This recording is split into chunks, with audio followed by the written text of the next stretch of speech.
Hello，大家好，又到咗新手學咧頻道嘅時間啦。今日咧會帶大家嚟到深圳華強北啊，中航城軍上購物中心呢度咧試一試一間嘅韓式燒烤。好啦，事不宜遲，馬上去片。大家請支持5部曲、訂閱、撳 like、睇廣告、Facebook、Instagram、Twitter、Share，仲記得留翻個靚言啊！今日為大家介紹呢一間餐廳啦，個名叫做北川韓式鮮烤活鰻，就坐落於華強北中航城軍上購物中心 D 區4樓432號鋪位，附近就係戲院嚟嘅，地點十分之方便，亦都好容易揾嘅啫。餐廳門口咧就放咗一個鰻魚缸，喺鰻魚缸入面咧有好多條鰻魚嘅，條條都好生猛新鮮嘅。咁呢條嘅鰻魚咧都係即叫即湯即燒嘅。好啦，咁我哋進入間餐廳望一望個餐廳嘅環境先。咁我哋入到餐廳啦，今日咧就安排咗我哋又坐呢個嘅4人嘅卡位。咁另外咧望一望餐廳啦，個餐廳環境方面咧都幾大幾光猛嘅，台與台之間嘅距離咧雖然有啲逼，但係都可以接受嘅。台面就放咗一個嘅炭爐俾大家做呢個嘅燒烤噶。今日呢，我哋4個人就過咗嚟食飯，咁就冇嗌套餐，純粹單點嘅啫。呢一個呢，就係厚切黑毛豬五花肉，咁價錢呢，就係48蚊。呢一個呢，就係雪花牛小排，你望落去啦，啲牛肉嘅紋理啊同埋賣相啦，真係唔錯嘅。咁就價錢呢，就係158蚊。另外呢一個呢個名又真係巴閉啦，叫做牛扒王啊！咁價錢呢就係128蚊。咁個牛扒王啦，你見到佢好似一塊嘢咁，其實呢佢會可以攤開喎，攤開好長嘅。呢個牛扒王好大塊㗎。另外呢就嗌咗一碟嘅鰻魚，呢碟嘅鰻魚呢就98蚊有10塊。我細仔咧就好中意食蝦嘅，咁就嗌咗2隻嘅黑虎蝦俾佢啦。咁呢2隻黑虎蝦啦，都係38蚊嘅啫，咁都幾大隻㗎喎。呢一個嘅韓式燒烤啦，全程咧都有專人咧就幫你燒嘅。咁你見到啦，佢都會幫你加一啲嘅調味料落去啦，咁就燒嘅。咁而家咧你見到咧呢個就係燒緊呢個嘅雪花牛小排啦。咁你見到咧啲牛肉咧燒出嚟個樣咧都算幾靚唔錯㗎喎。有朋友就話啦，喂，咁全程有人招呼你，咁就肯定就唔開心啦，想自己燒喎。我勸大家都唔好做呢樣嘅傻事啦，因為有時咧你擺喺啲爐上面燒嘅肉啦，有時傾下偈咧，真係傾得唔覺意咧，就會好容易燒燶嘅。我見到隔離台咧又係香港人嚟嘅，一男一女啦，男女朋友嘅。咁個男仔咧就喺度燒嘢食啦，點知咧佢燒到啲肉咧全部燶晒咧，食到啊，跟住俾佢女朋友鬧啊，所以大家記住，千祈就唔好做傻事啊！咁有人幫嘅，梗係揾人幫啦，啲專人嚟噶嘛，燒得特別好食噶。另外仲提大家一樣嘢，嚟呢度食飯呢，記得重要嘅要講3次啊！一定要訂位，喺大眾點評或者美團訂位。哇，咁快呢，就燒好咗呢個嘅牛小排啦！好啦，等我試一試味先。味道哇，真係不得了啊！呢個牛小排你見到啦，佢薄得嚟呢，佢呢啲好容易熟嘅啲肉。咁一燒熟咗之後呢，真係不得了啊！嗰啲肉味呢，好濃郁啊，呢啲肉味。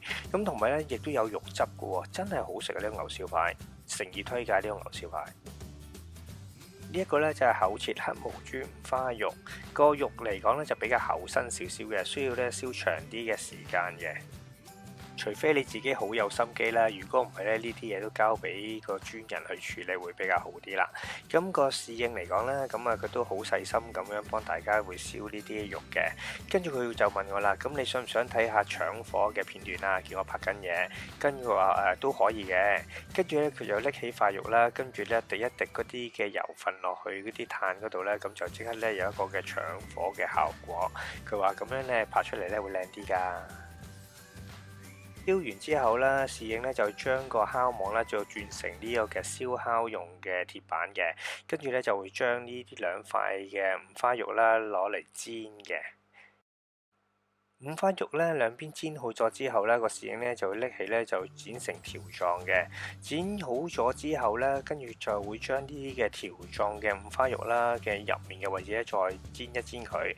煎好咗之後咧就可以食得噶啦。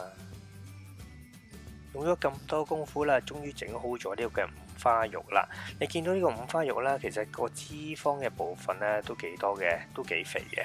我唔係咁中意食咁肥嘅嘢啦，咁即係味道就我覺得都好一般嘅。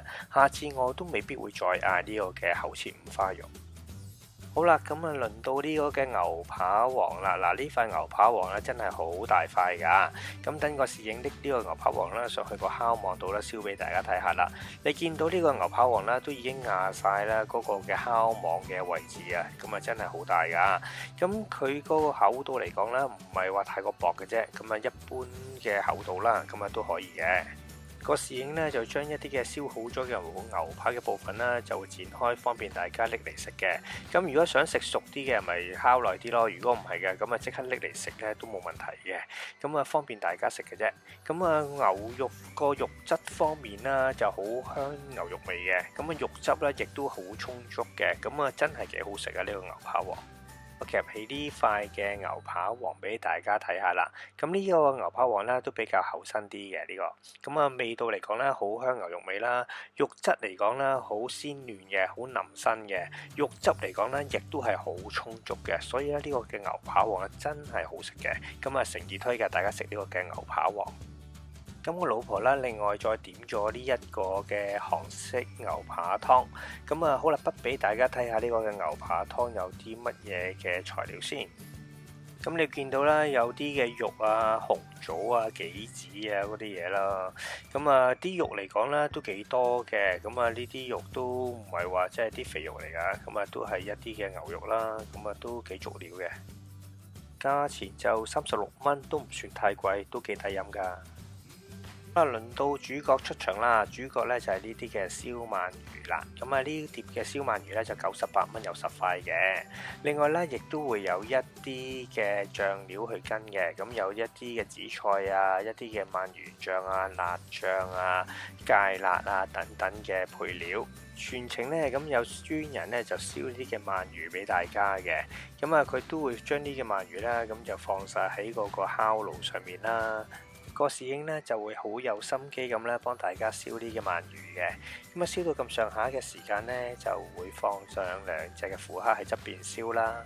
咁啊呢兩隻虎蝦咧燒嘅分鐘咧唔需要太過耐嘅，大約1至2分鐘左右啦。佢嘅時間咧控制得好好嘅。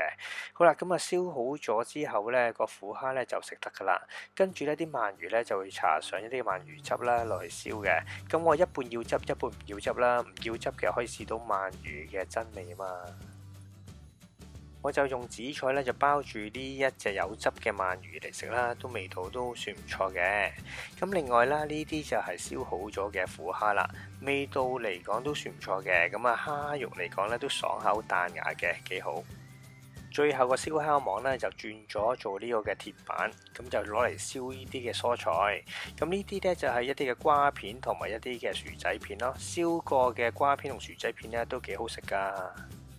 餐飯食咗幾多錢呢？咁就唔係太過貴啫。咁啊4個人就食咗570蚊左右啦，圍翻起大約百零蚊一個人啦。大家如果中意呢條片嘅，咁請訂閱我嘅頻道，俾個 like 我，同埋介紹俾朋友啊！你嘅支持就係我拍片嘅原動力，多謝晒。